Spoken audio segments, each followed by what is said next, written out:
The president is in full propaganda mode to put the blame solely on China. Don't ask me, ask China that question, okay? Rationalize why old people should be okay dying, and rewriting the first part of the year 2020. And worse, the GOP is refusing to hold him accountable. In fact, they're enabling every aspect of his propaganda campaign. In the end, the American people are losing. So here are 3 dangerous myths that we must reject regardless of political party. First, the myth that all blame rests on China and that Trump has been tough on China, even banning travel. The reality is completely different. We've already known for years that China has horrific human rights violations, from destroying hundreds of Christian churches, to executing dissidents, to putting 3 million Uyghur Muslims into concentration camps. But apparently Donald Trump didn't get the memo that the communist Chinese dictatorship should not be trusted. Why else would he continually praise China and their transparency on the coronavirus all the way through the end of March? I spoke with President Xi. We had a great talk. He's working very hard, I have to say. He's working very, very hard. Prior to this, Donald Trump removed the CDC virus expert in China, which gave us eyes on the ground. Trump has been anything but tough on China.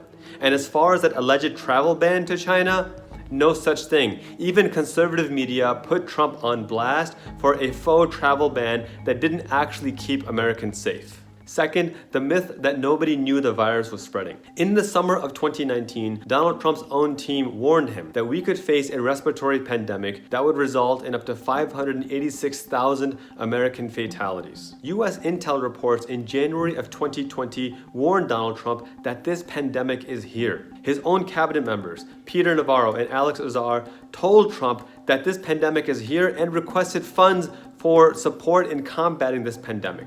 Not only did Trump deny such requests, previously he slashed the CDC budget, fired the pandemic response team, and left 700 CDC jobs open, which would have been crucial to fighting this pandemic right now. Trump ignored all the warning signs, famously bragging that, like a miracle, it's going to disappear. It's like a miracle, it will disappear. Third is the myth that once the White House knew about the virus, they acted quickly. We already know that they wasted 70 days and did nothing while the virus continued to spread. But it actually gets worse. Not only did the GOP do nothing to hold Trump accountable, they used that time to personally benefit their own pocketbooks. For example, GOP Congressman Rob Whitman was briefed about the pandemic in early February like most members of Congress. What did he do? Well, Politico reports that on February 27th, rather than warning us that this pandemic is spreading, he bought himself pharmaceutical stock in AbbVie the day they announced they are working on a potential treatment on COVID-19 with the government of China.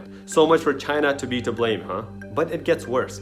Even into March, as the CDC was screaming that we need to take preventative measures, Rob Whitman was sending emails falsely assuring us that the virus is, quote, low risk and, quote, not spreading in Virginia or in the United States. Finally, on March 13th, Rob Whitman promised that we would have tests soon. Over 2 months later, and we still do not have tests.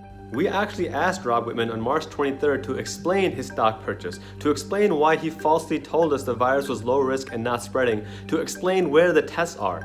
He called our inquiry into his acts despicable.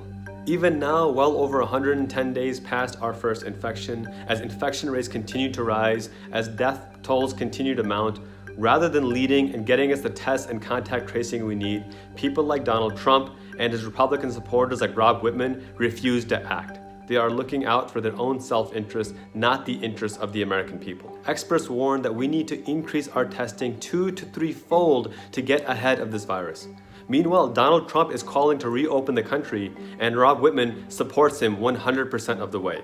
We are now hurtling towards 100,000 deaths and close to 2 million infections. Nothing we do in the future can bring back those who've already been lost. But we can protect those of our neighbors who are vulnerable and marginalized right now. Elections matter. Leadership matters. Remember in November and vote out those who put their own personal and self-interest above the interests of the American people. Let's elect those leaders who exhibit compassion for all of our constituents with their actions, not rely on empty promises and myths.